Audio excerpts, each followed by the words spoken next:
What's your they had no idea who I was moment? I almost didn't go to my 20-year high school reunion. Like I bought the ticket months ago, but spent the whole day staring at my scrubs hanging in the closet, wondering if I should just stay home and binge Netflix instead. Back in high school, I was basically invisible. Kids called me the ghost because I'd show up to class, sit in the back, and disappear the second the bell rang. I ate lunch in the library every single day for years. Mrs. Peterson, the librarian, probably knew me better than any of my classmates. I never got invited to parties, never had a boyfriend. Hell, I don't think most people even knew my name was Emily. I was just that weird, quiet girl who always had her nose in a medical textbook. So yeah, walking into the Marriott ballroom at 8:30 p.m., an hour after everything started, felt like stepping into a nightmare. The same cliques were still there, just with wedding rings and dad bods. Now, I grabbed a corner table near the back and ordered a Diet Coke. Same spot I would have picked in the cafeteria. That's when I saw Lauren Walsh. She'd been the golden girl in high school, prom queen, cheerleader captain, the whole deal. Now, she was standing by the bar in a tight red dress, already on her third vodka tonic, talking way too loud about how some people really let themselves go. Classic Lauren. I just sat there, people watching like I used to do in study hall. Nobody came over to say hi. A few people glanced my way, but clearly didn't recognize me. Fine by me. Around p.m., people started leaving. I was about to call an Uber when I noticed Lauren stumbling toward the hallway where the bathrooms were. She was walking weird, like her legs weren't working right. Something felt off. I followed her, staying back. She made it about halfway down the hall before she just dropped face first onto the carpet. Everyone walking by just stepped around her. A couple guys laughed. One woman said, "Looks like Lauren can't handle her liquor anymore." But I got closer and saw her lips. They were turning blue. This wasn't drunk. This was medical. I knelt down and checked. Her pulse, weak and irregular. Her hands were clenched into fists, and her whole body was rigid. Classic signs of a seizure. Then she started choking on her own tongue. I flipped her onto her side, tilted her head back, and used my finger to clear her airway. Drew on 4 years of nursing school and 6 years working her night shifts. "Someone, call 911, I yelled. People just stood there with their phones out recording. I kept her in the recovery position, monitored her breathing, and talked to her even though she couldn't respond. "You're okay, Lauren. Help is coming. Just keep breathing for me." The paramedics arrived in about 8 minutes. They loaded her onto a stretcher, and one of them, this older guy named Rick, looked at me. "You probably saved her life." Another few minutes and she would have been gone. Lauren had apparently had a seizure disorder since college that nobody knew about. The alcohol triggered it. The next morning, I woke up to 47 notifications on Facebook. Someone had posted in our class reunion group chat, "Emily Chen saved Lauren's life last night. Turns out the quiet girl became a nurse and is basically a hero." My phone started buzzing with messages. "Holy Emily, I had no idea you were a nurse. I'm so sorry for how I treated you in high school. Can we grab coffee? I'd love to catch up." 3 people specifically apologized for being jerks to me back then, including Brad Morrison, who used to call me Ghost Girl in the hallways. Lauren texted me from the hospital. "Thank you for seeing me when nobody else did. I owe you everything." The weirdest part, she asked if I wanted to have lunch when she got discharged. Not because she felt obligated, but because she actually wanted to know who I'd become. What's your they had no idea who I was moment? I almost didn't go to my 20-year high school reunion. Like I bought the ticket months ago, but spent the whole day staring at my scrubs hanging in the closet, wondering if I should just stay home and binge Netflix instead. Back in high school, I was basically invisible. Kids called me the ghost because I'd show up to class, sit in the back, and disappear the second the bell rang. I ate lunch in the library every single day for years. Mrs. Peterson, the librarian, probably knew me better than any of my classmates. I never got invited to parties, never had a boyfriend. Hell, I don't think most people even knew my name was Emily. I was just that weird, quiet girl who always had her nose in a medical textbook. So, yeah, walking into the Marriott ballroom at 8:30 p.m., an hour after everything started, felt like stepping into a nightmare. The same cliques were still there, just with wedding rings and dad bods. Now, I grabbed a corner table near the back and ordered a Diet Coke. Same spot I would have picked in the cafeteria. That's when I saw Lauren Walsh. She'd been the golden girl in high school, prom queen, cheerleader captain, the whole deal. Now, she was standing by the bar in a tight red dress, already on her third vodka tonic, talking way too loud about how some people really let themselves go. Classic Lauren. I just sat there, people watching like I used to do in study hall. Nobody came over to say hi. A few people glanced my way, but clearly didn't recognize me. Fine by me. Around PM, people started leaving. I was about to call an Uber when I noticed Lauren stumbling toward the hallway where the bathrooms were. She was walking weird, like her legs weren't working right. Something felt off. I followed her, staying back. She made it about halfway down the hall before she just dropped face first onto the carpet. Everyone walking by just stepped around her. A couple guys laughed. One woman said, "Looks like Lauren can't handle her liquor anymore." But I got closer and saw her lips. They were turning blue. This wasn't drunk. This was medical. I knelt down and checked her pulse, weak and irregular. Her hands were clenched into fists and her whole body was rigid. Classic signs of a seizure. Then she started choking on her own tongue. I flipped her onto her side, tilted her head back, and used my finger to clear her airway. Drew on 4 years of nursing school and 6 years working her night shifts. "Someone call 911, I yelled. People just stood there with their phones out, recording. I kept her in the recovery position, monitored her breathing, and talked to her even though she couldn't respond. "You're okay, Lauren. Help is coming. Just keep breathing for me." The paramedics arrived in about 8 minutes. They loaded her onto a stretcher, and one of them, this older guy named Rick, looked at me. "You probably saved her life." Another few minutes and she would have been gone. Lauren had apparently had a seizure disorder since college that nobody knew about. The alcohol triggered it. The next morning, I woke up to 47 notifications on Facebook. Someone had posted in our class reunion group chat, "Emily Chen saved Lauren's life last night. Turns out the quiet girl became a nurse and is basically a hero." My phone started buzzing with messages. "Holy Emily, I had no idea you were a nurse. I'm so sorry for how I treated you in high school. Can we grab coffee? I'd love to catch up." 3 people specifically apologized for being jerks to me back then, including Brad Morrison, who used to call me Ghost Girl in the hallways. Lauren texted me from the hospital. "Thank you for seeing me when nobody else did.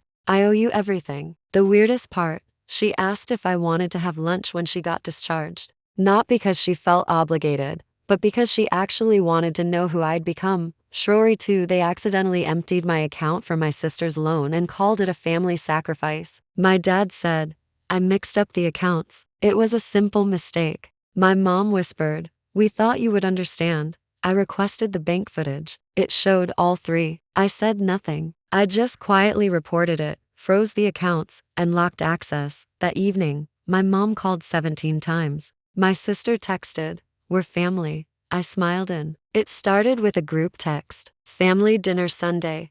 Casual.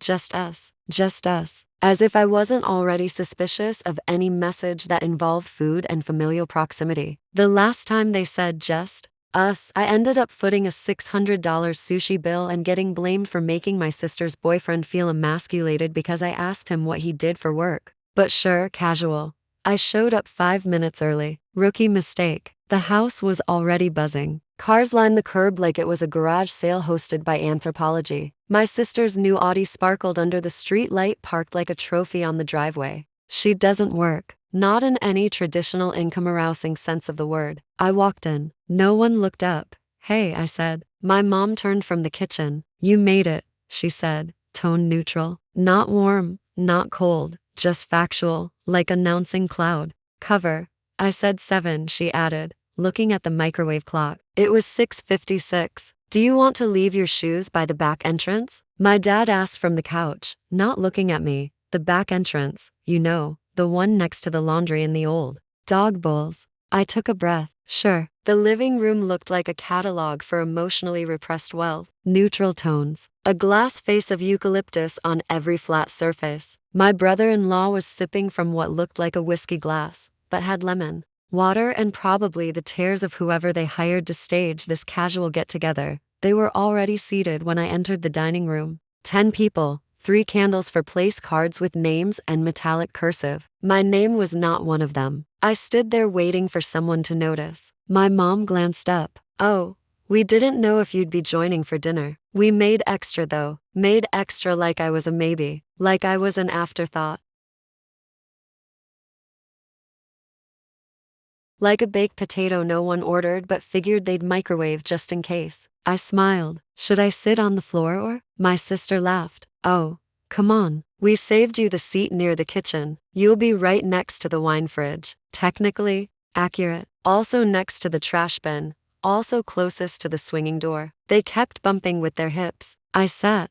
The chair creaked in protest. Then it came. My dad leaned over mid-bite. So, how's your account doing? Still investing in that? What is it? Index something? I nodded. Index funds. Yes. He chuckled. Good. Because you know your sister's loan is up for renewal. Maybe you two can chat after dinner. Family helping family, right? My fork stopped halfway to my mouth. No one else blinked. My mom passed the salad. My sister poured herself another glass of sparkling cranberry like this was just a Tuesday. I said nothing. I just smiled. Because silence, I've learned, is where the power hides. After that dinner, I started remembering not just the evening, the whole thing. Every small sure, why not? That stacked into a financial system where I was the only one putting in money and everyone else just knew where to find the @m.id. Started with a phone call. Sweetheart, my mom said that voice she uses when she's about to ask for something but wants it to sound like a favor to me.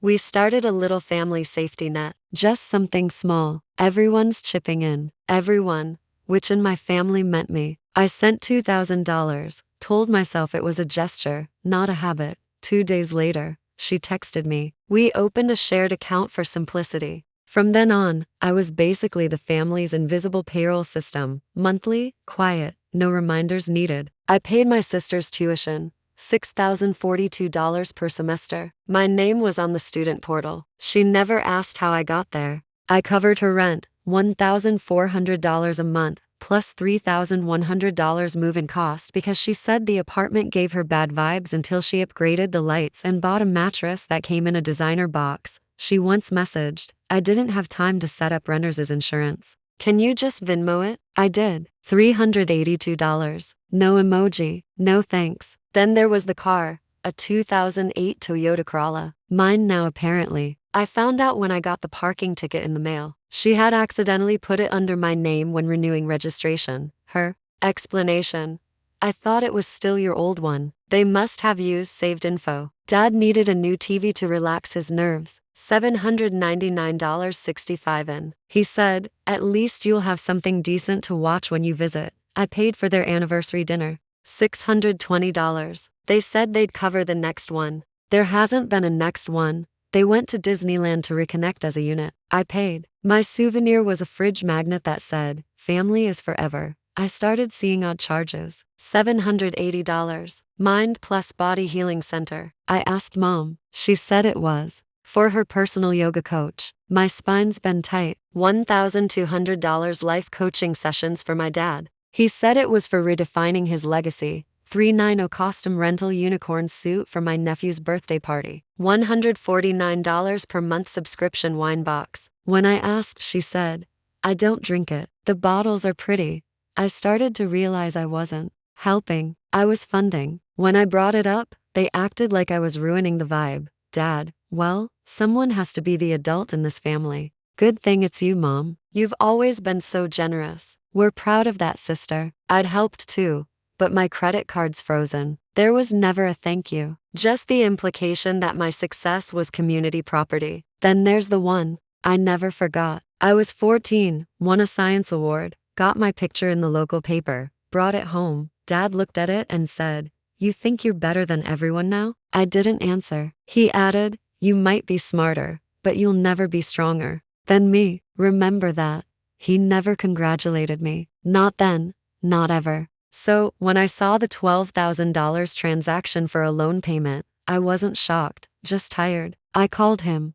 What's this? Oh, he said like I caught a typo. That must have been a mix-up. I meant to use our account. It was for your sister. She needed help with her loan. Mom in the background. We thought you'd understand. It was already done and it's for family. I said nothing. That night, I requested all account activity and bank footage. Next morning, I froze the accounts. And a warning, no call. At 9:04 p.m., my phone started buzzing. 17 missed calls from mom. My sister texted, "We're family." I replied, "That's exactly why I needed to set boundaries." Then I turned off notifications and went to sleep. I watched the bank footage like people watch horror films, leaning in, eyes dry, knowing the monster is about to pop up, and still somehow surprised when it does. There they were. My dad in his navy windbreaker that he swears is just broken in, not old. Mom with her oversized purse, the one she calls timeless, digging through it like she's looking for her conscience. And my sister in photo designer sunglasses.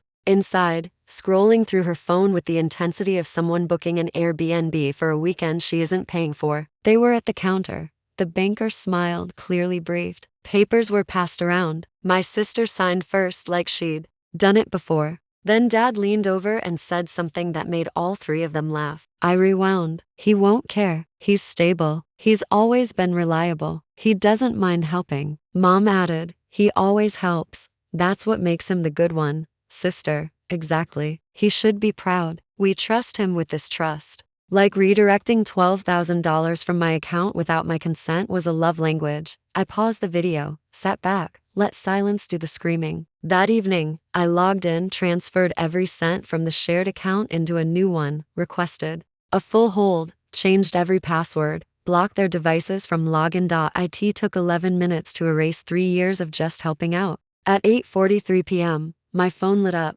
Call from mom, decline, another, then another. 17 in total. No voicemails, no messages, just panic dialed into digits. At 9:06 p.m., I got a text. Mom, you've ruined everything. Why would you do this to us? At 9:14 p.m., sister, you're disgusting. We're family. You're supposed to be there always. I turned off notifications, made dinner, ate pasta. I actually tasted for once. Slept so well, I didn't even dream. 7 days of silence later, my phone rang again. Dad, just his name, no emojis, no group chat context. I answered. Curiosity is a dangerous thing. You busy Saturday night? He asked. Why? There's a fight. Middleweight. Big one. I figured. It's been tense. Maybe we just watched two other guys beat each other senseless. I let the silence stretch like men do, he added, trying to sound casual. I said yes. I wanted to see what guilt looked like on him in fluorescent lighting. We met at a local bar,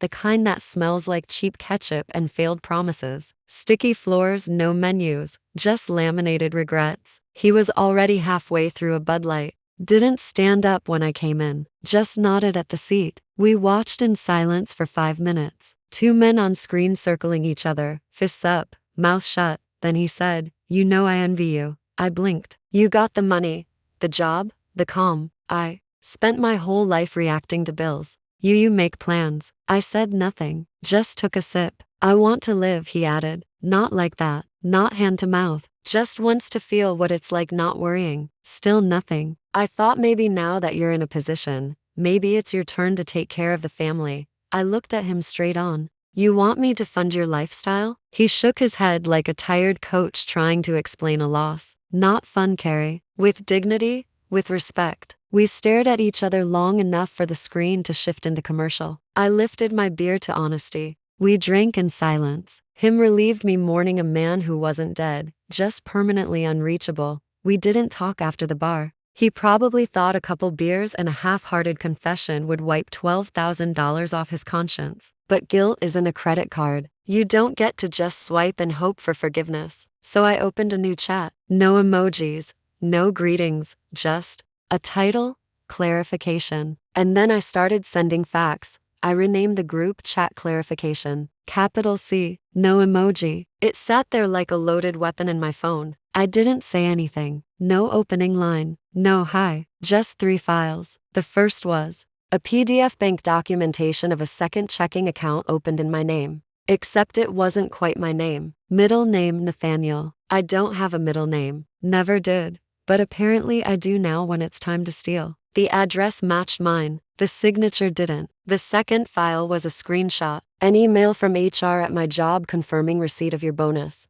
Funds deposited into the account ending in -2410 as requested via signed instruction. I had never requested that. The third message was in a file, just one line, just wanted to confirm who filled this out on my behalf. Then I locked my phone, put it face down, went to boil water for tea I didn't want. 10 minutes passed, nothing. Then sister, wait, that wasn't me. That was Dad's idea. 2 dots, then 3 typing. Stop typing again. Mom, we didn't mean harm. We thought you wouldn't find out.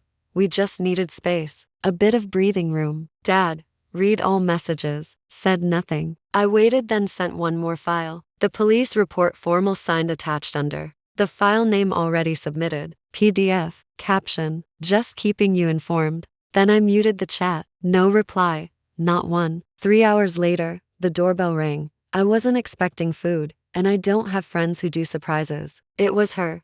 My grandmother. She stood on the porch in that coat she's worn since the Bush administration. Same brooch, same calm face that had outlived two husbands. For family betrayals and a fire in her kitchen that she put out with baking soda No and words prayer. yet. I let She her sat in. down at my table like she had every right to be there. And to be fair, she did. I heard what happened, she said. I nodded. I know your father was wrong. I'm not going to argue that.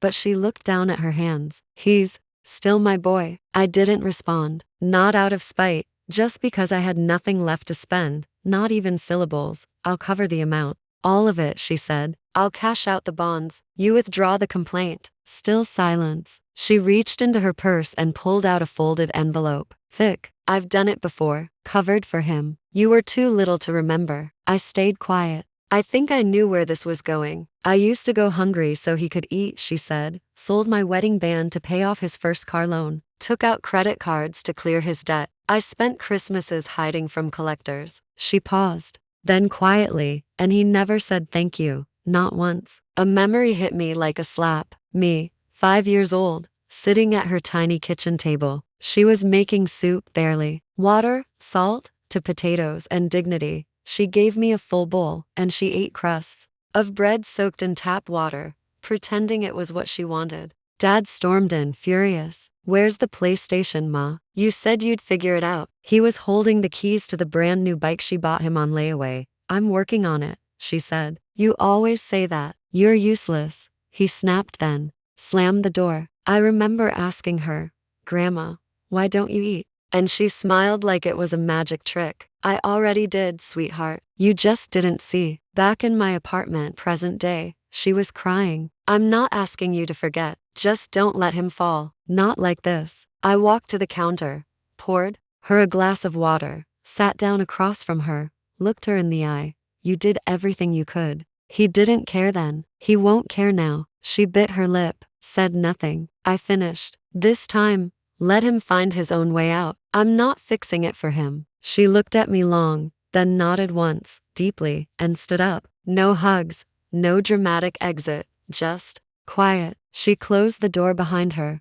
I sat alone, phone off, inbox full, heart finally flat. Not angry, not vindicated, just done. We didn't talk after that night. He must have thought a few beers and a mid-range confession could settle years of extraction. That silence would smooth the edges of a signature I never authorized. That a shared drink meant shared delusion. It didn't. I waited, and when the invitation came, I knew I'd go. Not because of them, because of her. It was a voicemail. Her voice always had that steady gentleness, like something from a time when people still left the lights on for each other. I'd love to see you on my birthday. It's nothing big, just cake. Come for me, not for the noise. And so I did. The apartment looked exactly how I remembered it. Same chipped porcelain swans, same plastic tablecloth, same attempt at joy. A gold 80 balloon hovered in the corner despite her being 76. Rounding up, that's our family specialty. Look who finally decided to show up. My sister beamed,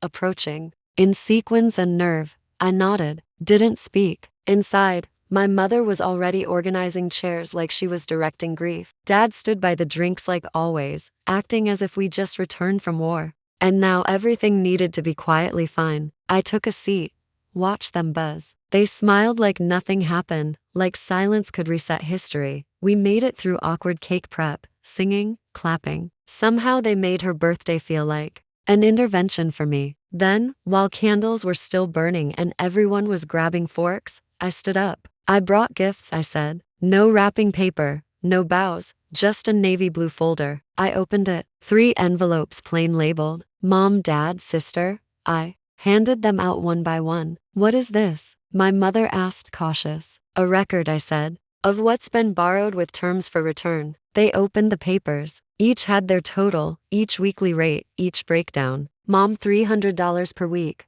Dad $300 per week. Sister $500 per week. All based on real incomes, all calculated, fair, clean. Pages included transfers, screenshots, payments made on behalf, gifts reclassified as debts. I'm not asking for miracles, I said. I'm just suggesting you finally learn what it feels like to contribute. My sister scoffed. This is disgusting. No, I said, still calm. Disgusting was the fake account. This is structure. Dad's face tightened. This is humiliation. I shrugged. No, this is balance.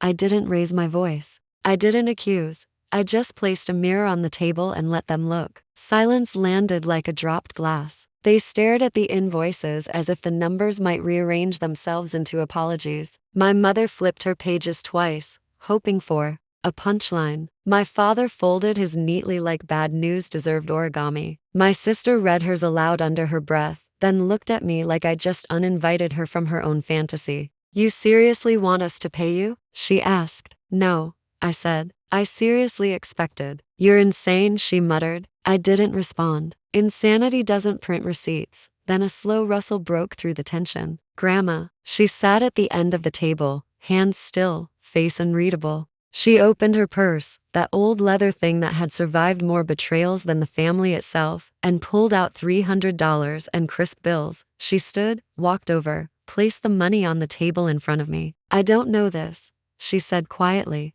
but I'll start because someone has to. The room froze. No one breathed. Only the faint whir of a plastic ceiling fan still turning through decades. I looked at her, not shocked, not moved, just still. I picked up the cash, walked to her, pressed it gently back into her hands. I'm not collecting from you, I said. I'm collecting from them because I was the one who paid. She didn't argue, didn't plead, just closed her hand around the bills and nodded. My sister's mouth opened, but nothing came out. My mother looked at her own lap like guilt might be hiding in the folds of her skirt. My father finally spoke. We're family, he said. This isn't how families fix things. I looked him dead in the eye. No.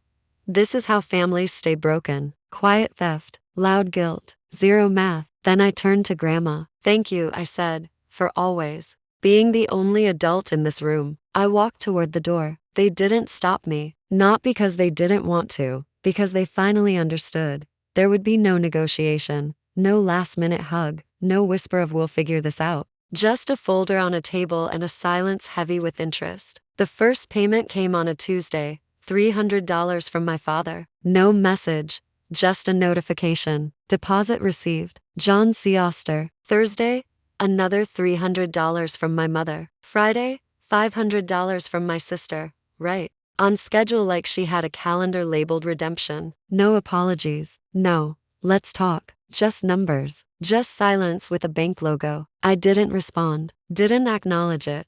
But I didn't stop it either. I let the money do what I had done for years. Carry weight quietly. Every week, the same pattern. The same transfers. The same silenced oddity first. I checked each one, tracked it, tallied it, then I stopped. They weren't communications. They were corrections. I named the folder emotional severance. Every payment got filed, labeled, time-stamped, reimbursement for years of quiet withdrawals. No one tried to call. No one knocked on the door. Maybe they knew the door was still there, but I had taken away the key. My grandmother called once a week, always the same time. Never dramatic. She told me about the new kettle she bought, the stray cat outside, a doctor's appointment she forgot to go to. She never asked about them, never tried to fix anything. In the 4th week, she said, I always hoped someone in our family would grow up before everything fell apart. I smiled into the quiet. You did, I told her. I just followed your lead. I didn't move away, didn't change my number, didn't disappear. I stayed right where I was. Same apartment, same grocery store, same barista who always forgot the lid.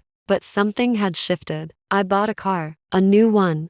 not for anyone else to borrow, just mine. I signed the paperwork and smiled when they asked, "Anyone else on the title?" "No," I said. "It's finally just me." I started cooking again, not to stretch. A meal across mouths. Just food I liked, just enough leftovers that stayed in my fridge, and I slept deeply without that ache in my chest that used to whisper, "You forgot something." Someone needs you. No one needed me now. They just owed me.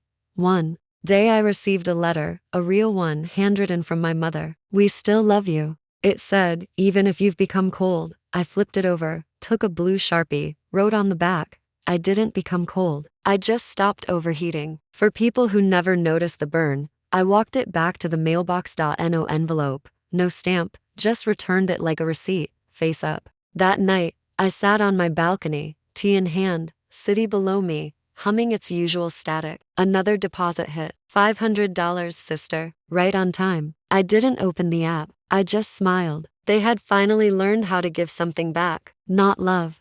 Not honesty.